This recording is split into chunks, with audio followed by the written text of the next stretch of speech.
The haunting echoes of Ravenscroft Asylum. Once upon a chilling night in a sleepy town nestled deep within the Appalachian Mountains, there was an old, decrepit asylum known as Ravenscroft. Its dark history was the stuff of nightmares, and the townspeople rarely spoke of it. It had been abandoned for decades, left to rot on the outskirts of town.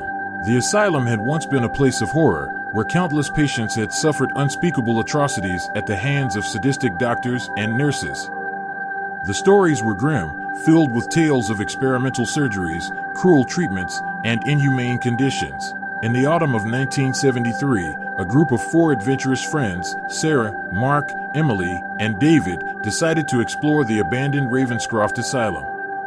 They were drawn to the place by the legends and eerie tales passed down through generations.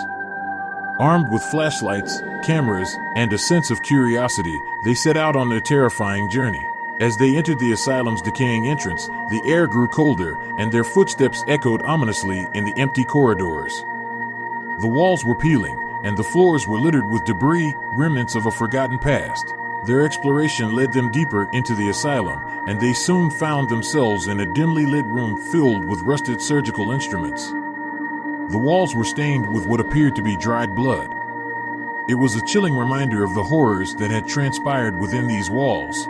Mark, always the skeptic, tried to make light of the situation, joking and teasing his friends. But as they ventured further, their laughter faded into nervous silence. The air grew thick with tension, and the friends began to feel an inexplicable sense of dread. Emily, the most sensitive of the group, claimed to have heard whispers coming from the shadows.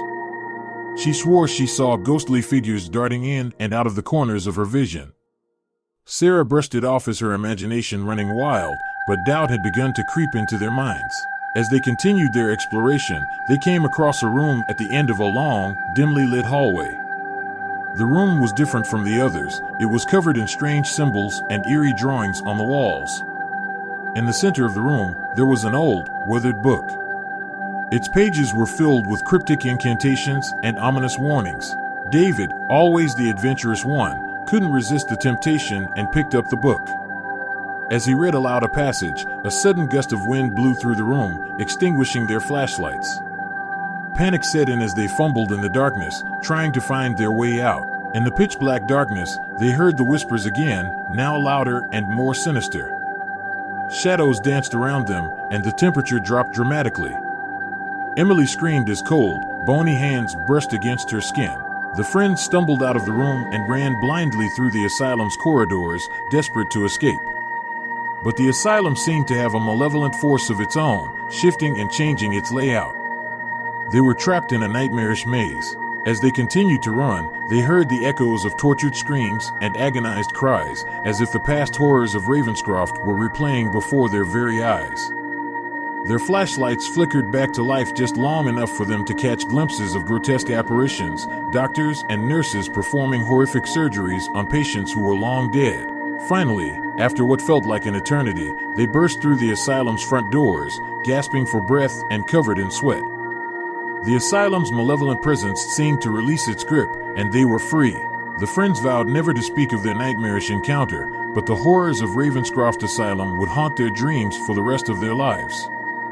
They had ventured into the darkness, and in doing so, they had witnessed the terrifying echoes of a true and horrifying past that should have remained buried forever. The Curse of Bucketsville, the tale of Eliza Thatcher. The sun dipped below the horizon, casting long shadows over the small town of Bucketsville, Maryland. This seemingly peaceful place held a dark secret, one that would become the stuff of nightmares. It was the late 1700s, and Bucketsville was a close-knit, deeply religious community.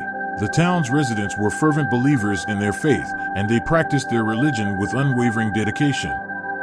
They were particularly devout in their belief that witchcraft was a grave sin and must be purged from their midst.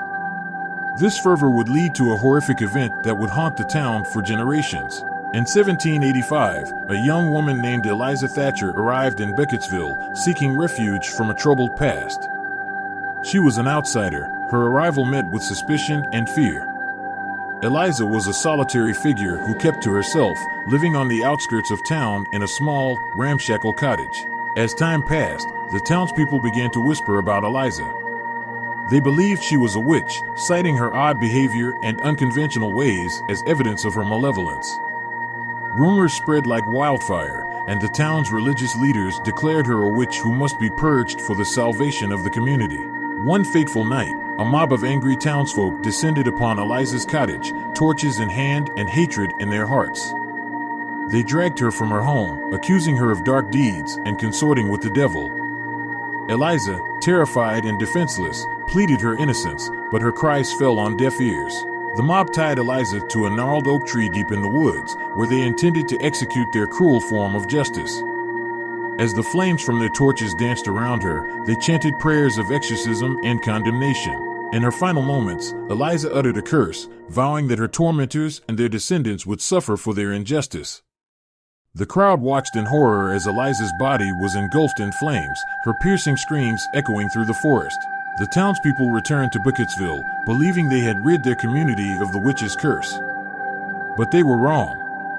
The curse of Eliza Thatcher lived on, seeping into the very soil of the town, infecting the minds of its residents. Over the years, Buckettsville descended into darkness. Crops failed, livestock perished, and a pervasive sense of dread settled over the town. People reported seeing ghostly apparitions in the woods, and eerie sounds filled the night air. Madness gripped the town, with some residents claiming to hear Eliza's vengeful whispers in their dreams. Generations passed, but the curse endured, and Buckettsville became synonymous with fear and despair. The legend of Eliza Thatcher, the accused witch, continued to haunt the town, forever staining its history with a chilling tale of vengeance from beyond the grave. To this day, Buckettsville remains a place of eerie quiet and uneasy tension, a town where the sins of the past refuse to be forgotten. Visitors who venture into the dark woods surrounding the town speak of an otherworldly presence, a feeling that the curse of Eliza Thatcher still lingers, waiting to exact its revenge on those who dare to trespass upon its haunted ground.